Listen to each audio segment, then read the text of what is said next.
What's up, everybody? CJ Maurer here, back with another episode of The Fling. I am very excited today to have Chris Miano. Chris is a nice guy and an interesting person. He's a military veteran and a co-founder of a really cool tech startup called MemoryFox that really enables businesses, not-for-profits, and marketing teams to source and produce content in a variety of creative ways. So I have a little bit of familiarity with the platform. I'm using it with one of my clients, and so kind of got connected with Chris, found out he's a cool guy with a cool story. So really excited to have him on and just, kind of shoot the breeze with him today. So first off, Chris, thanks for coming on. How you doing?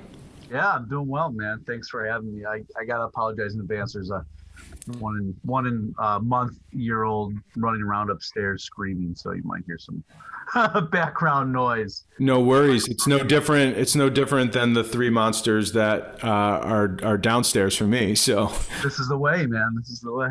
This is the way. There's no way around it. Yep. Chris, you grew up in Buffalo?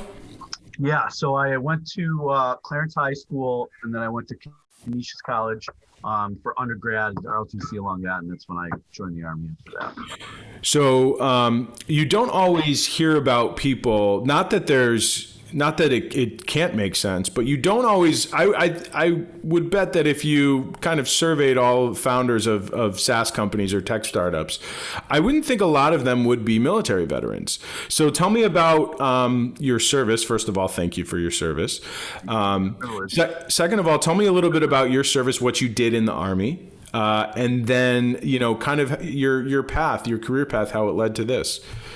Yeah, I mean, the thing about the Army, especially the modern Army, is that because of the conflicts that we are in. So when I was a platoon leader, I had a platoon of 24 guys, and I was 23 years old. And then as a commander, I was 26 years old, and I had 110 guys. And they were scattered all over the place. And you really don't have leadership with you because everybody's so spread out throughout the area. It's not like a traditional conflict where, you got your company commanders and your battalion commanders right there with them. Everybody's all spread out. So you're kind of on your own. And there are elements. So it's not like in the movies where everybody's in tents and they're looking at maps and drawing things. Right. I mean, we're going to flank them from the south Yeah, right. It's a much more counterinsurgency is very different. And it's very entrepreneurial in the sense that you are, as a junior officer, at 23 years old, you are meeting the head sheik of a town or solving some problem, some contracting problem that they have. And that probably makes you grow up pretty fast. Yeah, it does, right? Because these are grown adults that have grown adult problems. And here I am, this single lieutenant who, likes to party and travel. And and then you're plopped into Iraq, and all of a sudden you have your soldiers, and you have these very complex problems you need to solve. And you're kind of on your own. You have to be that, and you have to leverage your soldiers that work with you to be able to solve those problems, because certainly you can't do it yourself. So I have a little bit of sorry to interject. Yeah, no. I have a little bit of familiarity with how that works because actually two of my brothers-in-law are Army veterans. One of them is actually still there. He's been there about, I want to say 16 or 17 years. He just made lieutenant colonel. He's down in the Pentagon. Yeah. All about the experience then. and then the other one was in for 4 or 5 years. He did 2 tours, and now he's back here in Buffalo. He actually works at Buffalo General Hospital as a physician's assistant. Awesome. Yeah. So that's fantastic. So sorry, as you were saying. No, that's great. I mean, you intimately know it, and I feel like that's more and more is everybody knows, has either a family member or a cousin or somebody, everybody's sort of touched by it. But yeah, I mean, you had to be very entrepreneurial, and that creates conflict in the Army because a lot of the old school guys the older sergeant majors and the older colonels and things like that. Like it's a very disciplined focus with them a lot of times, and like a traditional, like this is what the doctrine says and these types of things. But they're used to, fighting a different type of fight. And then you have these junior officers that are like, I don't care if the grass is mowed. You know what I mean? Like, I just want to go do PT and work out and like make sure my soldiers are ready. But anyways, I guess it's a long-winded saying. Like, it does in some way prepare you for the entrepreneurial journey, because you do have to think on your own, and you have to be comfortable making decisions without anybody to tell you whether or not it's right or wrong. And that is so interesting. I love thinking about the military as kind of like a breeding grounds for entrepreneurship, because normally when you think about it, I've talked to my brother-in-law about this, and it's very common.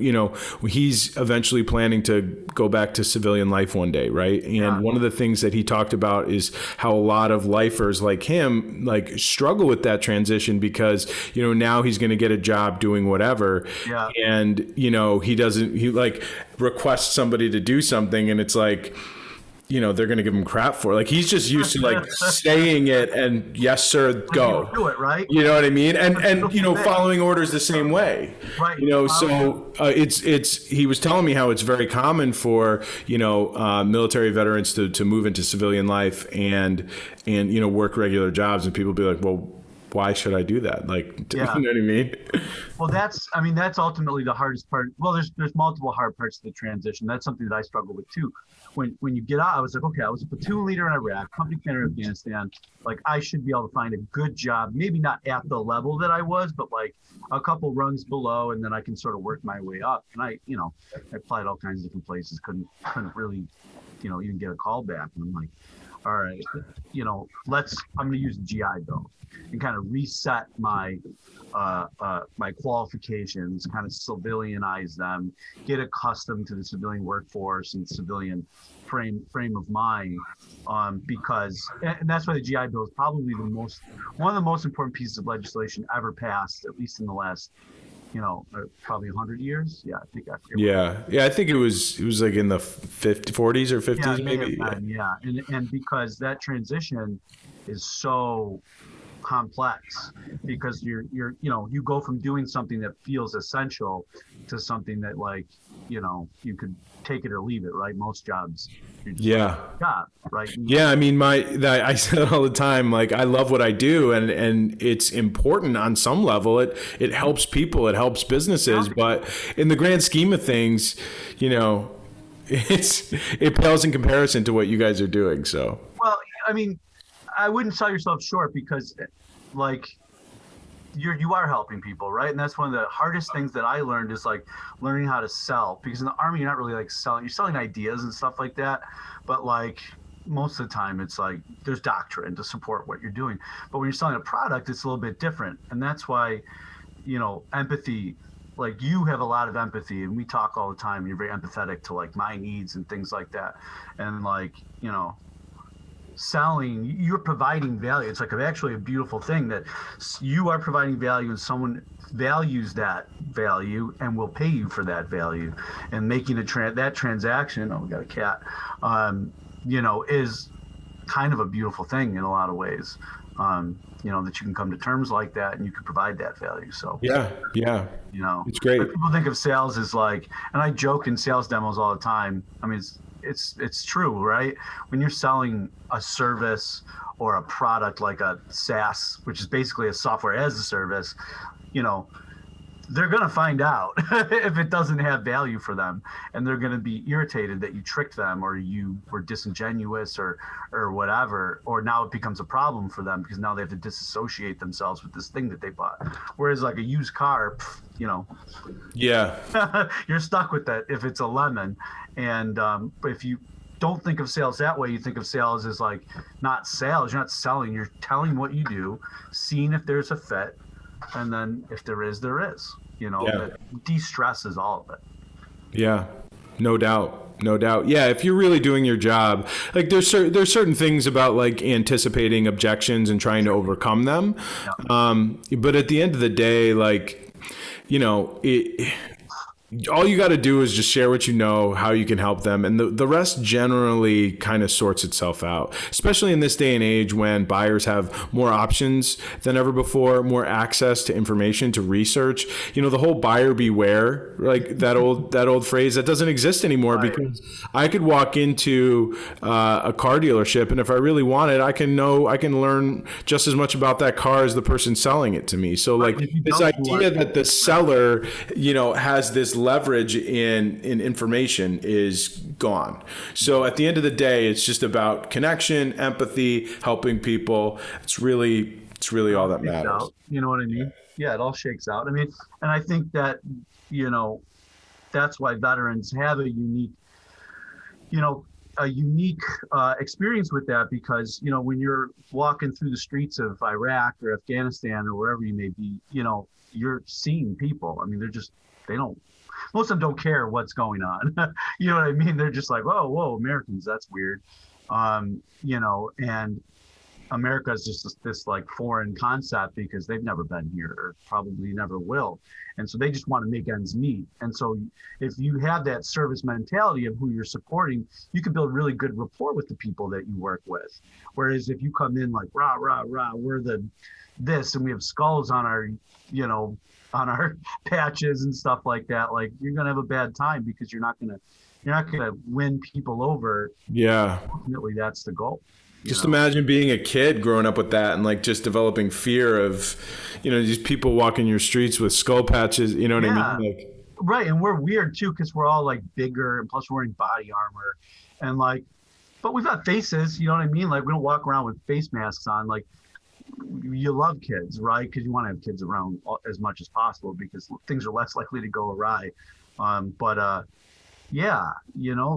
empathy, man. Like if you can find your empathy spot, that's hard for some people, but like whether it's politics or whether it's sales or whether it's marketing or whether it's having be boots on the ground in Iraq, like empathy, if you have that core, you can really do great things. It's probably the most underrated skill, and it is a skill.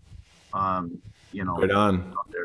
Right on. Well said. So you get the GI Bill, you go back to school, like draw the line between there to starting MemoryFox. Yeah. So before I went to UB, I was kind of like, okay, I could go get a job at like a really lower level job at, MT or something like that. And I could work my way up, which I know I could, but like maybe one day I'll have like the equal of the job that I had, when I served, or I could just create that job for myself and just like go do it. And sometimes you got to know yourself, right? Like it's, some people are not as good at following orders as they are at like managing teams and like team building and bringing people together and like setting their own schedule and stuff like that. And that creativity, right? Because you probably feel this as soon as you went off and started your own business, there's parts of you that switch on that never engage when you're being managed. There's just that connection to the mission or whatever it is you do. There's this next gear that switches on for some people that does not get used if you're like have a very directed profession. And that's okay. Everybody's different, but so I was like, okay, I want to be an entrepreneur, but I really don't know what I want to do. So I went to UB, and then I took an entrepreneurship class, and the professor's like, essentially you want to solve a problem for somebody. That's like the foundation. And if you solve a problem that's valuable enough and unique enough, you've got a business because people would be willing to pay for that. And so I originally built MemoryFox as a way to solve a problem that I had, is to interview pre-dementia elderly, to get their life story before it, sort of fades away forever. And so that's it. That's what we originally built. Obviously, we're very different now because the first thing I learned is, okay, you can have a good product, but how do you get that product in front of people? How do you, what is the go-to-market strategy to be able to, channel partners and things like that? Like I was such a newbie when it came to that stuff. We were just like going to retirement communities and being like, hey, would this be something you would use? And then it would get met with a lot of opposition because people are very busy and margins are very thin. So they don't really have the money or the capacity to be able to deliver the value proposition for the product. And so understanding the value chain, well, that's another piece to the sales process. It's like, who are the key components of how that value is going to be delivered? And then, how do you set conditions for each of those, those stepping stones? It's a great point. That's a great point. That's why, I always advocate for like launch small, right? Because there's been I know people have built amazing products that, basically had too much friction associated with the buying process. And there were things that they learned that they could have learned if they just did, what's a minimum viable product? Let's get this out there. Let's test. And they could have learned the same thing, but maybe they waited a year or longer to, to develop, to only find that out. And so, easy for me to say, right? Because quite honestly, great, I took the easy way out. I mean, I created the business that I wanted to create, but I created it in an industry that already exists, and the proof of concept is already demonstrated. I know that there is a proven need for marketing services, right? SEO, lead generation, influencing contacts, supporting sales, all of these things, there's already a market for that. I know people want that. In a lot of these SaaS companies, you are not only struggling with the normal challenges of entrepreneurship, but you're bringing something new to the market, and the upside potential could be crazy. But you're also developing proof of concept. So how do you, first of all, why don't you explain to anybody who's watching or listening what MemoryFox is, and then explain how you've demonstrated that proof of concept as the business has grown. That's perfect. Yeah. So we started with that retirement, the family storytelling sort of, value proposition. And my wife works in the nonprofit world, and I was talking to one of the marketing directors at an event, and she's like, hey, can I use this to interview our board members and our volunteers and our, community of people who are benefited from the mission and things like that? Because storytelling is how we make money. That's how we engage on social media, and that's how we raise funds is through storytelling. And I'm like, oh, that's a pretty good idea. I'm surprised that you need help with that. How do you do that now? And she's like, gathering content is the worst part of my job, begging people for content, because there's just so many ways it gets delivered. We have a form on the website, or we have email, or we have upload it to this Dropbox, or give me a pin drive or something like that. And there's just so many avenues. And so the content comes in from all these different methods. And it's just this famous problem that they have. Everybody has it. So that's step one, is sales is a lot easier when you don't have to convince people they have a problem. If you've identified a problem that they know that they have, and even better, are searching for a solution for, it makes it so much easier, because then all of a sudden things like cold emails become 3 times as effective, because you just identify the problem, and they're like, right. Oh, yes, yeah, of course I have that problem. Everybody has that problem. Right. And then the other piece to it is the share piece, or the storage piece. So what do most people have at a nonprofit? We got the other cat in the background. Is dogs and cats and pets in general are welcome on the podcast. We've had dogs before. And okay, well then we can help you collect content easier. We'll come up with something. I'll work with you on that. And the other piece is how do you keep it all organized? And well, that's another inside joke we have, is that our shared drive is just a complete mess. And I'm like, okay, all right, I'm going to spend some time with you and some other marketing directors here in Buffalo, and we're going to rework MemoryFox to be a way to gather community-generated content. Because every nonprofit has a community, whether it's volunteers, donors, employees, board members, you name it, fans, friends. Those people are all in the community, and the content that they have the capability of generating is the most powerful content on the internet, right? It's like that Pepsi commercial with the Kardashian, where people are like, oh, this is just gross. This doesn't make me come to a purchasing decision at all. I mean, we're talking about Pepsi, but raw, real, awesome content of real people talking about real problems that are really being solved.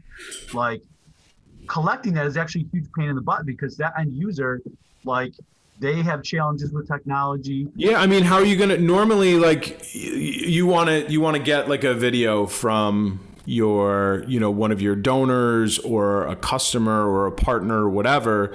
It's like, hey, like, can we schedule a time to come out and shoot? By the way, are you even comfortable doing this? Right. And then, okay, when's a good time? And then, is it outside or not? Do we have the rain cancellation? Go out there. Like, all of the friction associated with that prevents a lot of it from happening. And I know this because I've worked in marketing for 13 years. Right, And everybody wants, for example, testimonials. I don't care whether you're a not-for-profit or a for-profit business, you want testimonials. And so what I love about yours, and by the way, this is not like a paid endorsement on MemoryFox or anything. But I think it's cool, and I want startups to win, especially startups here in Western New York.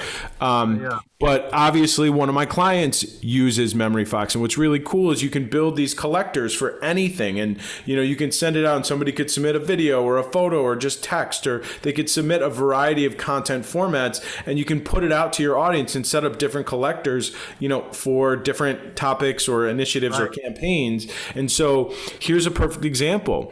My client recently acquired another smaller company, right? So it's taking on their clients, and it's actually taking on 4 of their employees.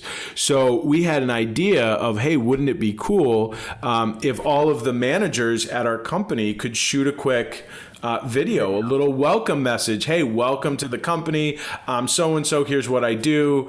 By the way, can't wait to meet you for a coffee whenever we can do that. So like all of that. So we created this custom landing page and had about 10 videos on there and welcomed these employees this way. And then it gave us the idea of like, oh, we should do this for all new employees now. So every time we have a new hire, we should have this page ready to go. So then we're going to do that.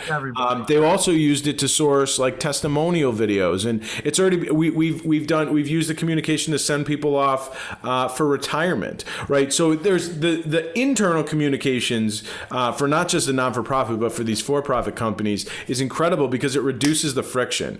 All right, hey everybody, here's what we're going to do, here's what I want, send it out, and then it all comes back, and the marketing person can take that, put that anywhere, give it to somebody. If you got to edit the video and want to get fancy with it, it's nice and easy that way. But then also, like, there's your content for social media. There's, you can source content that can go on your website or blog posts. It's really nice. It's just really nice. And so I like to see that, and I think that's something that like as a marketer, and specifically a content marketer, part of the reason why my business exists is because of the friction associated with producing content. And so we are kind of we help people solve that problem in different ways, right? Like I help people create a content plan, we produce blog content and a whole bunch of other stuff, and you're doing what you're doing. But the amount of time or just the laborious nature of it is really what prevents so many people from getting started, what prevents them from doing something that they know they could really benefit from, that they know they really need. So that's kind of like what excites me about this. If I can get off my soapbox now. No, you're absolutely right. And like, think about it, right? You're a marketing manager at a United Way.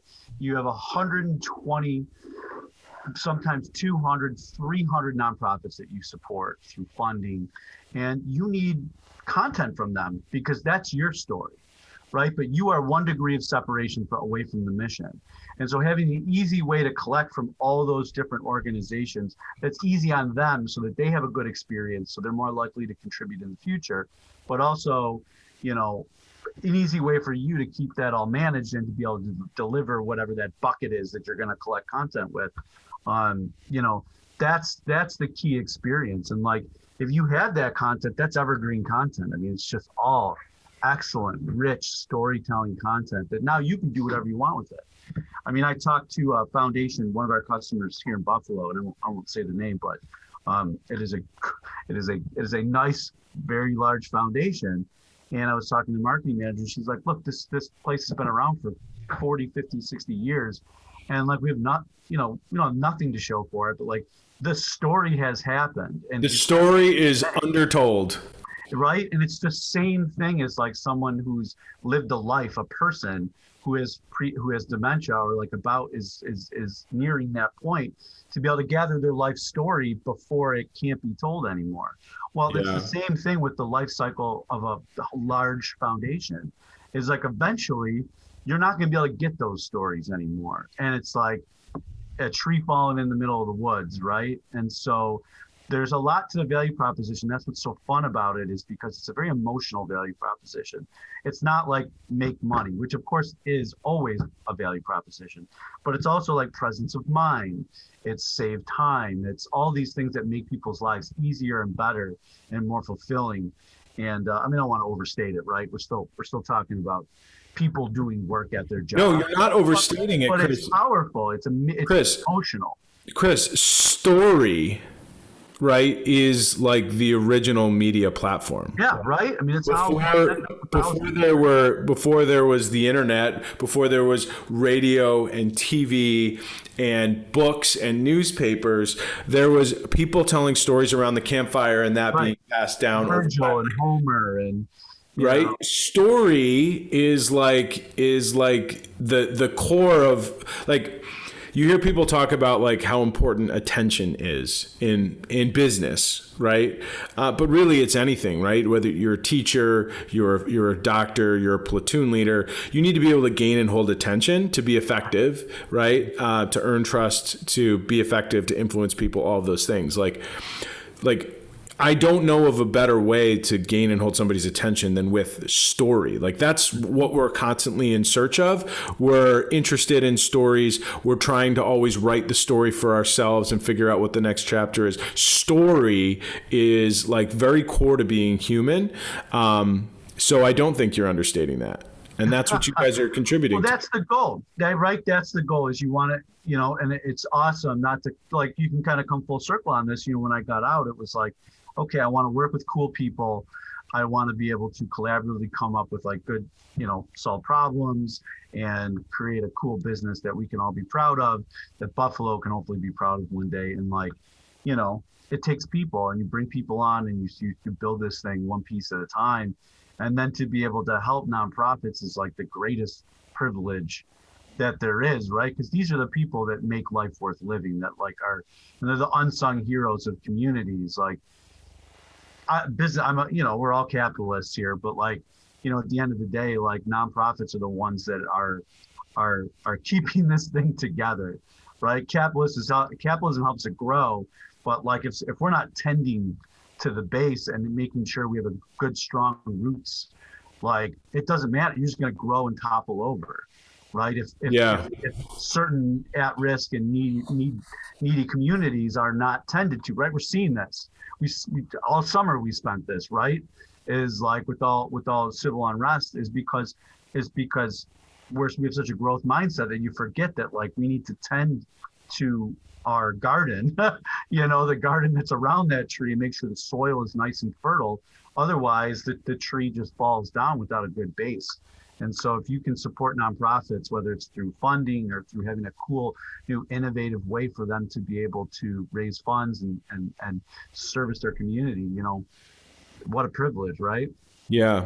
I agree completely. I mean, the stock market is not really a strong indicator of where we're at as an economy. It hasn't been for the last, like, at least 15 years. We're seeing stock market, the stock market keep, increasing, right? New records every week. I mean, we've been hearing that for the last couple of administrations. And, a lot of our core issues, I think economically, were not only not solved, but were kind of getting worse as it was going. So, no, you're right. And if there's any evidence that, like, the stock market has been decoupled with the actual boots on the ground of Main Street, like, we're living it right now, right? Right now. How many people do you know that are unemployed or like underemployed or whatever, and like we're setting records. That's all you need to know. That's all you need All to you know. need to know, right? That's Is all you like, need to know. and so because you have these behemoths like Amazon and like they have such scale, Facebook, right? They're going through what they're going to go through now. They have such scale that it doesn't matter. It does. They can't even be stopped. They can't even. They couldn't stop themselves if they wanted to from taking over and Right. just continuing to grow, right? And that's what government hopefully comes in. But like, you know, they're just a, well, I could go on myself, but like there's an extraction of wealth that happens from Main Street. Like you probably said, I'm going to buy everything local for Christmas or whatever holiday, you know, this year. And like, I bet you bought some stuff on Amazon. Yep. You know, we all did, right? Because it's just so easy. And like, but that's an All of extraction of my wealth. guests for my clients are local, though. I'm proud to say. So right. And I try to buy local every time you can, and like especially restaurants and things like that. But now restaurants are getting a margin ripped off of them. Not ripped off, but you know what I mean. Like nobody, like these big scaled businesses own nothing. Like Yeah. they own like Amazon Web Services is a little bit different, but they don't own the stuff that they're like, you know. Totally. Yeah, and you have like, you know, Skip the Dishes or DoorDash or whatever, like they're just taking a margin off of something that's local. And so like these large scaled companies are extracting wealth, and then that wealth doesn't go back to that community. It just goes to San Francisco, and then Wherever. and then it goes into real estate. Yeah. You know what I mean? Or rent. Yeah. And, like it doesn't benefit the Buffalo community. And so I don't know. There's really no answer to it. That's just the way it works. Well, I mean, we just got to keep supporting our own and reminding people. And I'm not naive to think that, you know, it's not going to require more than that. But we control what we control, and that's part of the reason why I'm excited to be doing this. And I'm excited to, you know, hopefully help more people realize what MemoryFox is. And you know, I want that to be true for most of the people that I have on. So I really appreciate you taking the time to absolutely, to man. describe it. Before we break, we're both sports fans and we're both Bills fans. Yes. How do you feel about? I mean, we're just coming off. Yep. Right here. We're just coming off a good Monday night win against San Francisco. The quarterback looked great. The defense really seems to, have kind of righted the ship a little bit. It was a little shaky in the first half of the season. It seems to kind of have its legs under them. So I think there's a lot to be excited about. We got a Sunday night game against the Pittsburgh Steelers coming up. That's a huge game. That's probably the most, the signature game of the year, at least for the Bills. What are your thoughts about this game, about this team? Let me check your temperature on where you think this team's at. Well, I think about it like this: is like I'm obviously a very passionate Bills fan, as you can see, in Buffalo sports fan. So you have to find a way to like to really, if you're really interested in analyzing these things and like getting to what's right, you have to like disassociate. Yeah. And what I like to use is like the Vegas line, or like any like fantasy football insights and things like that, because the only thing you can really trust is money. You know what I mean? Like anybody can go on WGR and be like, yeah, the Bills are this or the Bills are that. But like in reality, money is the thing that. I love it. The guys who call into the radio and be like, "Hey guys, so diehard Bills fan my whole life." It's like, yeah, no kidding. You're calling into a sports radio show to talk. Yeah, no kidding. You're a fan. And they always want to say like, "Oh, I'm a season ticket holder. I was at the game. I saw it." Yeah, I was at the whatever, the rock pile. Yeah. Well, and that's what's so interesting about the Bills, right? Is because you can use Vegas, you can use this PFF and all these analytics sites out there, and they're great. You know what I mean? Like they're excellent. But what's so cool about Josh Allen is he's the outlier of all outliers. And people get so mad at PFF, right? But like the reality is like they're using a model that is right 85, 90% of the time, whatever it is. But like there's always going to be outliers. Like that's just the way that it is. Yeah. So the fact that Buffalo of all teams got this like fantastic outlier, that's so exciting that nobody believed in except for really the Bills. Right. Yeah, this is Riley. She's got Zoom school in a second, so I think this is her first appearance on the pod. Hey, Riley, can you wait a second? Yeah, and that's the thing. I think people get mad at PFF. They just have an algorithm. They're not out here to like trash Bills fans. They're not trying to hurt Bills fans' feelings. And and by the way, they are giving him credit this year. It seems. Yeah, right. I don't follow it super closely, but they're not like Mel Kiper. Like Mel Kiper's going to keep a job forever, although he did like Josh Allen coming out. Yeah, he did. PFF, they actually this is how they make money, is by being right. Right. I mean, if they're wrong, like they people stop paying attention. So like you can generally trust them. But like, here's the thing, like you were right to not feel optimistic about Josh Allen, and definitely in year one, and maybe even a little bit in year two. He was. I mean, I was encouraged, but I wasn't still sold on him after last year. But this year, obviously, that all changed. But emotionally, you can love him to death. Oh, he's really fun to root for. The second, I mean, a hard worker, he does all the things. And he's cool to watch. He's big. He runs like a gazelle. He's got that arm. So even his rookie year, when I was like, I'm not sure this is the guy, between that and you can kind of tell he's like a fun person. He's a great dude. He's really fun to root for. That's what I like about this team. They're really fun to root for. So I got to run in a second. I got to get her, going for Zoom school. What's your prediction? What are they going to finish? Like final record, and how far do they go in the playoffs? The Bills are 2.5-point favorites, so I'm going to say they're going to win by a field goal because the weather's supposed to be a little crappy, I think. So that may affect things between tight, and that's what Pittsburgh does. Playoffs, man, I don't know. They got to win a game. They're going to win a game. The disappointment of last year is if you are one and done, then you're a team that snuck into the playoffs because you had a good schedule. Easy schedule. Yeah. This year they had a hard schedule and they still did better. They're probably going to be better. So none of it matters now unless you win in the playoffs and at least win a game. Got it. But that now that's what happens, right? You win a little, that just means your ceiling's higher. Now you have bigger expectations. So they'll win at least one in the playoffs. That's my prediction. Love it. All right, Chris, thank you so much. It was super great talking to you. All right. Can't wait to share everything, and we'll talk soon, and go Bills. All right, brother. Take care. Bye. Bye.